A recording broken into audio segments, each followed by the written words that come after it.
My husband whispered to his mom at the table. She still doesn't know what we planned. Just smile. They both chuckled.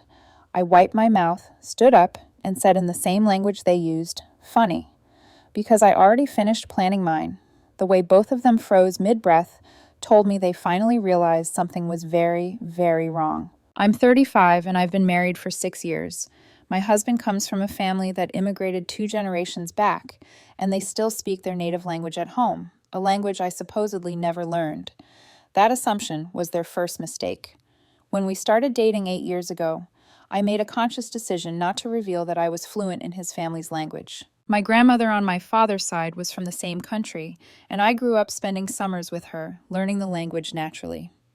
But when I met my husband's family for the first time and they started speaking in their language right in front of me, talking about me like I wasn't there, I stayed quiet. I wanted to see who they really were when they thought I couldn't understand.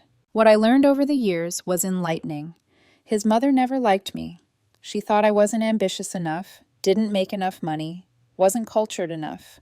She'd say things at family dinners while smiling at me, and my husband would just nod along. Sometimes he'd defend me half-heartedly, but mostly he'd just agree and change the subject. I told myself it didn't matter, that my husband loved me and his mother's opinion was irrelevant. I was wrong. 3 months ago, things started shifting. My husband became distant, spending more time on his phone, more time at his parents' house. When I'd ask what was wrong, he'd say he was stressed about work or tired. Standard stuff. I didn't push because I trusted him. Then came last Sunday. His family does this big dinner every weekend. His parents, his sister, and her husband, us. It's a whole production with multiple courses and everyone speaking their language. I usually just sit there, smile, eat, and occasionally someone translates something for me. We were halfway through the main course when my husband leaned over to his mother and whispered something. I was cutting into my food, not looking at them directly, but I heard every word. She still doesn't know what we planned. Just smile. His mother chuckled and whispered back, does she suspect anything? No, she's clueless. Another month and it'll be done. They both smiled at each other, then at me. I looked up and my husband asked in English, everything okay? You're quiet tonight? Just enjoying the food, I said, smiling back. But inside, my mind was racing. What plan? What happens in a month? I spent the rest of dinner on autopilot, responding when spoken to, but every sense was on high alert, listening to every conversation around the table. His sister mentioned something about paperwork. His father said something about making sure everything is in order. His mother said once it's transferred, there's no going back. I felt sick, but kept eating. When we got home that night, I waited until my husband was asleep, then went to our home office. I started looking through our files, our bank statements, everything. What I found made my blood run cold. Our joint savings account, the one we'd been building for years, the one with about $80,000 in it, had been slowly draining over the past 2 months. Transfers to an account I didn't recognize. $5,000 here, $10,000 there. I checked our investment accounts. Same thing. Money being moved around, redirected. I checked the paperwork we kept in the filing cabinet. Deeds, titles, insurance documents. Our house was solely in my name because I'd bought it before we got married, but we'd always treated it as ours. There were documents I didn't recognize. Property transfer forms, partially filled out. My name listed as the transferor. My hands were shaking as I photographed everything with my phone. Then I put it all back exactly as I'd found it. The next morning, I called in sick to work and went straight to a lawyer's office. I'd looked one up the night before and made an early appointment. I brought all the photos, all the evidence. The lawyer, a woman in her 50s with sharp eyes, looked through everything carefully. This is financial infidelity, she said. He's moving marital assets without your knowledge or consent. These property transfer forms, if you sign these, you'd be signing over half your house to him. Can he do this without me knowing? I asked. The money transfers from joint accounts? Technically, yes, if his name is on the account, she said, but this is clearly deceptive. The property transfer requires your signature, which is why these are only partially complete. He'd need you to sign them. What do I do? Document everything. Don't let on that you know. Get copies of all financial statements, all documents. Then we file for divorce and we protect your assets. Based on what you're showing me, he's planning to take as much as he can and then leave. I sat there feeling like an idiot. How did I not see this coming? People rarely do, she said. That's how these things work. I spent the next week in a daze, going to work, coming home, acting normal. But every night while my husband slept, I was gathering evidence. I set up a camera in our home office that looked like a regular desk lamp. I wanted to see what he was doing when I wasn't around. The footage was damning. His mother came over twice that week while I was at work. They went through our files together, took photos of documents, talked strategy. I couldn't hear everything clearly, but I heard enough. The lawyer said we need her signature on these, my husband said, holding up the property transfer forms. So make her sign them, his mother replied. Tell her it's for refinancing or something. She'll believe you. What if she reads them first? She won't. She never reads anything carefully. Just put them in a stack with other papers and tell her to sign. My husband laughed. She really is that easy. Hearing that, she really is that easy, did something to me. It wasn't just the betrayal anymore. It was the contempt, the complete lack of respect. I'd spent 6 years loving this man, building a life with him, and he thought I was stupid. I went back to the lawyer with the new footage. This is good, she said. This shows intent to defraud. We can use this. I want to confront them, I said. Him and his mother. I want them to know I know. I'd advise against that, she said. The element of surprise is your biggest advantage right now. If you confront them, they'll lawyer up, hide assets, make things difficult. I don't care, I said. I need them to know. She sighed. Then at least do it strategically. Make it count. We spent the next hour planning. She drafted divorce papers and got them ready to file. We went through my assets, made sure everything was protected. She helped me open a new bank account and transfer my portion of the joint savings, exactly half, nothing more, into it. Legal, clean, documented. When are you doing this? She asked. Sunday dinner, I said, in front of his whole family. She almost smiled. Make sure you record it, for legal purposes. Sunday came. I woke up that morning with a strange calm. No nerves, no anxiety, just clarity. I got dressed and went through my normal routine. My husband was cheerful, humming as he got ready. You're in a good mood, I observed. Just happy, he said, kissing my cheek. Looking forward to dinner. Me too, I said. We arrived at his parents' house at 5. The usual crowd was there. His parents, his sister, and her husband, and us. Everyone greeted me with smiles and hugs. His mother kissed both my cheeks and said in English, "So good to see you. You look well." Thanks, I said. You too. Dinner started normally. Multiple courses, everyone talking and laughing. I had a small recording device in my jacket pocket already running. Legal in our state as long as one party consents, and I was consenting. We were on the main course when my husband leaned over to his mother again. He whispered in their language, "She still doesn't know what we planned. Just smile." His mother chuckled. "Next week," she whispered back. "Next week. The papers are ready." They both smiled at each other, then at me. I put down my fork, wiped my mouth with my napkin, and stood up. "Everything okay?" my husband asked in English, still smiling. I looked at him, then at his mother, and replied in their language. Perfectly fluent, perfectly pronounced. Funny, because I already finished planning mine. The table went silent, completely, utterly silent. My husband's face drained of color. You speak?" "I've always spoken it," I said, still in their language. "My grandmother taught me when I was a child. I've understood every single word you've said for the past 8 years. His mother's mouth opened and closed. No sound came out. I switched back to English so his sister and her husband could understand too. "I know about the money you've been moving. I know about the property transfer forms you were going to trick me into signing. I know everything." My husband stood up so fast his chair scraped loudly against the floor. "Let me explain." "Explain what?" I cut him off. "Explain how you and your mother have been systematically planning to rob me. Explain how you've been draining our accounts. Explain how you think I'm stupid and easy to manipulate." His sister looked confused. "What's going on?" "Ask your brother," I said. "Ask him why he's been transferring money from our joint accounts into a private account. Ask him why he was planning to get me to sign over half my house to him and then divorce me." His mother stood up too, saying something rapid fire in their language.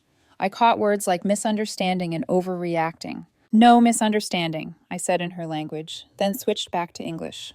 "I have copies of everything. Bank statements, transfer records, the property forms.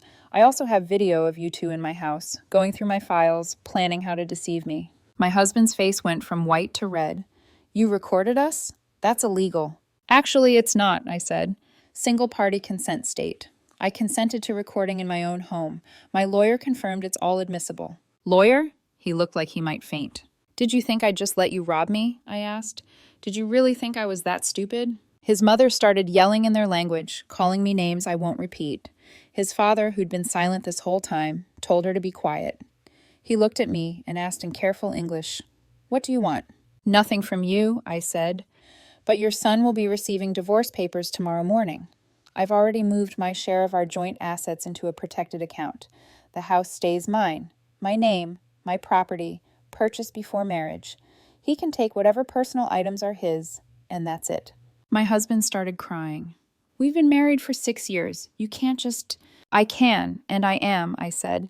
"You made your choice when you decided to steal from me. You made your choice every time you and your mother laughed about how easy I was to fool." His sister stood up. "This is insane. There has to be more to this story." "Ask them," I said, gesturing to my husband and his mother. "Ask them about the plan. Ask them about the money. They'll tell you I'm lying, but I have proof of everything." I pulled out my phone and brought up the bank statements. I showed her the transfers. Her husband leaned over to look too, his eyes widening. "Is this real?" he asked my husband. My husband couldn't answer. He just kept crying. I looked at him one last time. 6 years. I loved you for 6 years. I would have given you anything you asked for. All you had to do was be honest with me. But you chose this. I turned and walked out. No one followed me. The next morning, a process server delivered the divorce papers to him at his office. He called me 17 times that day. I didn't answer. He showed up at the house that evening, but I'd already changed the locks. He stood outside crying and banging on the door for 20 minutes before finally leaving. My lawyer sent his lawyer a comprehensive package. All the evidence, all the recordings, all the documentation. His lawyer called mine the next day. Apparently, my husband was claiming he was just reorganizing our finances and I was overreacting. "Does his lawyer believe that?" I asked. "Not even a little," my lawyer said. "They know they have no case. They're going to try to negotiate." "No negotiation," I said. "He gets what the law says he gets. Nothing more." "That's what I figured," she said. "I'll communicate that." His family tried a different approach. His sister called me, asking if we could talk woman to woman. "Talk?" I said. "Look, I know my brother messed up," she said. "But don't you think divorce is extreme? Can't you work through this?" "Would you stay married to someone who stole from you?" I asked. "He didn't steal. He moved $35,000 from our joint accounts into a private account without telling me," I said. "What would you call that?" She was quiet for a moment. "I didn't know it was that much." "Because he didn't tell you the whole truth," I said. "He never does." "What about counseling?" she tried. "You can't counsel someone into being honest," I said. "That's a character issue, not a communication issue." She sighed. "My mom is freaking out." "Your mom was the one planning it with him," I said. "I have them on video." Another silence. "Seriously?" "Seriously. Your mom was coaching him on how to trick me into signing property transfer forms. This wasn't impulsive. This was calculated." "Jesus," she muttered. I had no idea. "I believe you," I said. "You and your husband seemed genuinely shocked at dinner. That's because your brother and your mother kept you in the dark too." After that conversation, she apparently had words with both her mother and brother. I heard through mutual friends there was a massive family fight. His father was furious, not at me, but at his wife and son for the deception and for embarrassing the family. The divorce moved faster than I expected. With all the evidence of financial deception, his lawyer advised him to settle quickly and quietly. He got his personal belongings, his car, and half of the joint savings that remained after I'd moved my portion, which wasn't much because he'd already moved most of it. He tried one more time to talk to me, showing up at my work. Security called me, and I came down to the lobby. "Please," he said, mascara from his tears streaking his face. "Please, just talk to me." 5 minutes, I said, crossing my arms. "I'm sorry," he said. "I'm so sorry. I know what I did was wrong, but we can fix this. We can go to therapy. Rebuild trust." "No," I said simply. "Why not?" he asked. "People come back from worse than this. We had 6 good years." "No, we didn't," I interrupted. "We had 6 years where I thought I was in a partnership and you were planning how to take advantage of me. That's not the same thing." He shook his head. "I wasn't always planning this. It only started a few months ago. Before that, everything was real." "Was it?" I asked. "Because I've been thinking about that, replaying our entire relationship in my head, and I don't know what was real and what wasn't anymore. Every memory is tainted now." "That's not fair," he said. You know what's not fair, I said, my voice rising slightly. Marrying someone and conspiring with your mother to rob them. That's not fair. Sitting at family dinners and laughing about how stupid and easy I am, that's not fair. I never said you were stupid, he said weakly. Yes, you did, I said. I have it on recording. She really is that easy. Your exact words. He flinched. I didn't mean it. Then why did you say it? I asked. You know what I think, I said. I think that's what you really believe. I think when it was just you and your mom, no one to perform for, that's who you really are. That's not true, he said, crying again. I love you. I've always loved you. You love what I provided, I corrected.